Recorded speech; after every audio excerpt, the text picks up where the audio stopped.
Du coup, je me suis peut-être beaucoup oubliée, ou en tout cas, pour moi, en fait, mon bonheur, c'était le bonheur des autres. Pendant très très longtemps, en fait, si les autres étaient heureux, si mon entourage était heureux, bah, j'étais heureuse. J'arrivais pas à être heureuse moi-même, en fait. Tu sais, on te dit beaucoup, faut prendre du temps pour soi, être bien. Quand tu vas être bien, tu vas rayonner, etc. Ça, j'ai mis du temps à le comprendre parce que moi, mon vrai bonheur, c'était bah, de savoir que quand était bien, que tout allait bien et quand tout était en ordre, et ben là, c'était OK de m'écouter. Mais pas avant. Et je l'ai beaucoup reproduit dans toute ma vie. C'était vraiment mes amis, tout. C'était il faut que mon entourage soit bien pour que je sois bien. C'est quoi le message que tu veux te faire passer?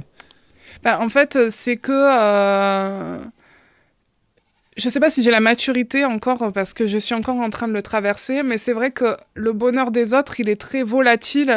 Ça peut dépendre de leurs humeurs, ça peut aussi dépendre de ce qu'ils ont envie de te montrer. C'est-à-dire que toi, ils vont te montrer quelque chose et puis derrière, ils vont être d'une autre manière. Ça peut aussi être des puits sans fond, c'est-à-dire que tu peux avoir des gens autour de toi à qui tu donnes énormément, énormément, et c'est des puits. Et en fait, t'as beau faire tout ce que tu dis, tu leur donnes plein de conseils, t'es là, etc. Mais au final, eux, ils iront jamais bien parce que c'est dans leur nature.